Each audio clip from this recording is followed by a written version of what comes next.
அறிவியல் உண்மைகளை காமெடியாக சொல்பவர்.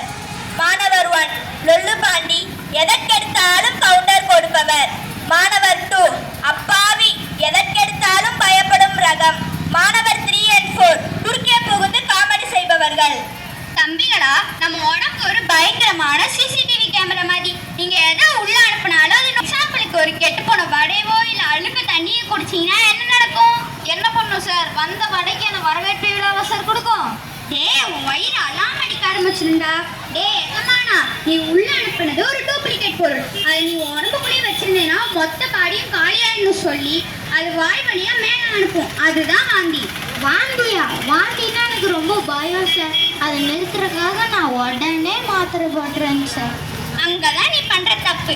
வாந்திங்கிறது ஒரு நேச்சுரல் ட்ரீட்மெண்ட். ஒரு எக்ஸாம்பிளுக்கு, வீட்டுக்குள்ள திருட வந்தா போலீஸ வச்சு வெளியே தள்ளும் போது நீ போலீஸே அடிச்சு போட்டு திருடணும் உள்ள வைப்பியா? அதுதான் நீ போடுற மாத்திரை. சரி, இப்போ ஒரு வேளை அது கெட்டு போன உணவு இறைப்பையை தாண்டி சிறுவடல் வரைக்கும் போயிருச்சுன்னு வை. அங்கதான் ஒரு பெரிய செக்கிங் சென்டரே இருக்கு. அது என்ன டோல் காட்டாங்க சார்?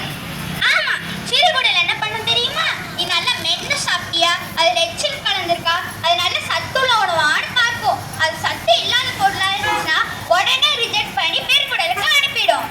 ஓ, அப்ப பெருங்குடல் என்னங்க சார் பண்ணும்? பெருங்குடல் அதை வச்சுக்காது. வேஸ்ட் பாட்டி உள்ள வந்துருச்சுன்னு சொல்லி எக்ஸ்பிரஸ் வேகத்துல மலைக்குடல் வழியா வெளியே தள்ளும். அதுதான் வயிற்றுப்போக்கு. சார், அப்போ வயிற்றுப்போக்கு வந்தால் நம்ம மாத்திரை போடக்கூடாதாங்க சார்?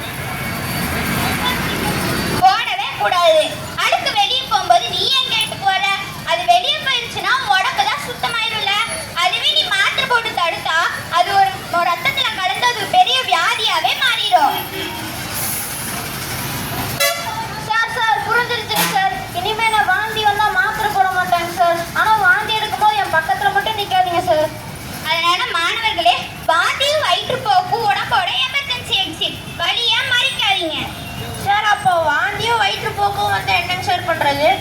நல்லா தண்ணி குடிங்க, லெமன் ஜூஸ் போட்டு குடிங்க, உடம்புக்கு ஓய்வு கொடுங்க.